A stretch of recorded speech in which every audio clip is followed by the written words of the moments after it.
ni katibu wa wanaukoo wa koo mbili, ukoo wa Leo Kadai na ukoo wa Monica Luli Mtumai. Kwa majina naitwa Pasco Henry Thomas. Ni mimi niliambatana na wanufaika waliokuwa wakizuiliwa na Baraza la Ardhi kuitumia mali walizogawiwa na mahakama.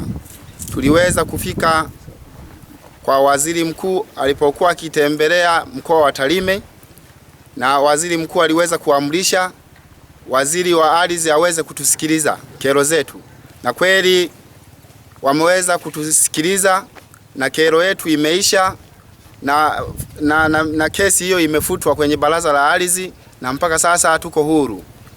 Kwa mantiki hiyo, tunashukuru sana ofisi ya waziri mkuu kwa kuweza kutupa ushirikiano huu, lakini pia tunashukuru sana ofisi ya mkuu wa mkoa kwa kuweza kutushika mkono mpaka leo hii wanufaika wanaendelea na mali zao, bila kuisahau ofisi ya mkuu wa wilaya Misungwi, na wenyewe wameweza kutupa ushirikiano kwa nguvu mpaka leo tunaendelea.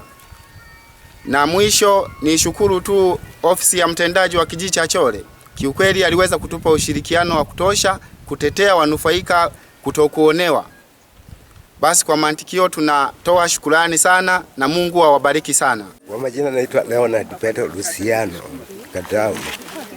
Mimi tulienda mpaka huko Tarime na tukaonana na waheshimiwa hao, tukaongea nao, wametusaidia sana, na umshukuru mkuu wa mkoa, mkuu wa wilaya pamoja na waziri mkuu na katibu wa waziri mkuu, lakini pia bila kumsahau Mama Samia namshukuru sana. Kwa majina naitwa ndugu Joseph Boniface Kayanda, ambaye nilikuwa msimamizi wa mirathi ya marehemu Mariana Lea baada ya kupendekezwa na ndugu iliweze kwenda kusimamia mirathi. Lasi amechangia pakubwa kutusaidia ili maonevu na uchonganishi uishe. Kwa tunamshukuru sana kwa kazi aliyofanya pamoja na dasi na mkuu wa wilaya ya Misungwi. Wameshirikiana na hao wenzetu ambao walikuwa wakionewa. Wameonewa vya kutosha, lakini hawa wilaya na mkoa na waziri mkuu na waziri wa ardhi wamesimama pamoja na wanufaika hawa kwa maonevu hayo na maumivu hao. Kwa hiyo mimi binafsi ninawashukuru sana kwa sababu wametekeleza haki za wanaoonewa, na tunawaombea sana wazidi kufanya kazi hii vizuri, kwa sababu haki nyingi zinapokonywa. Kwa majina naitwa Pius Damazi Muhana, ni mzaliwa wa kijiji cha Ngudama, wilaya ya Misungwi, mkoa wa Mwanza. Mimi ni Mtanzania. Kitu kikubwa kabisa, mimi kwanza nawashukuru kabisa wanaukoo, wamevumilia. Tumeendesha kesi kwa mvutano, pamoja na kwa mvutano, ila wamekuwa wavumilivu. Ninachowaomba tu wanaukoo wawe wavumilivu. Mali tumeipata, kwa maana tumeipata iwe ina matumizi bora ili unufaike zaidi. Isije ikawa kwamba rafu utatumia ambavyo isivyo. Kitu kikubwa tunaomba ushirikiano. Kwa maana hiyo basi, sisi kwa kweli kesi imekaa karibu miaka mitatu. Ilikuwa inapaswa kwamba au mwaka mmoja iwe imeshaisha, kwa sababu hii ni mali yetu sisi kabisa.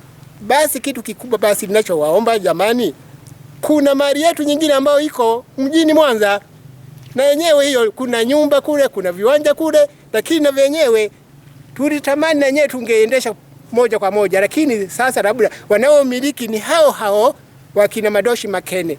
Basi naomba kwa furaha kubwa siku ya leo, hao wote tuliokaa nao hapa wote ni wanufaika, na waomba jamani, kipindi cha dakika hii tuwe na amani kabisa, kwa sababu sisi tunajua kwamba kesi hii imeisha kwa usalama kabisa. Sisi hatuna majanga na mtu. Kwa jina mimi naitwa Specioza Masota. Kweli naishukuru sana serikali kwa namna walivyotusaidia, na ofisi ya mkuu wa mkoa wa Mwanza tunaishukuru, ofisi ya mkoa wa Misungwi tunaishukuru kwa kututetea sisi wanufaika mpaka tumeipata mali yetu, na mtendaji wa kata hii tunamshukuru sana. Mungu amsaidie azidi kudumu, ila serikali itutetee tena, bado tumedhulumiwa nyumba zetu za Kirumba.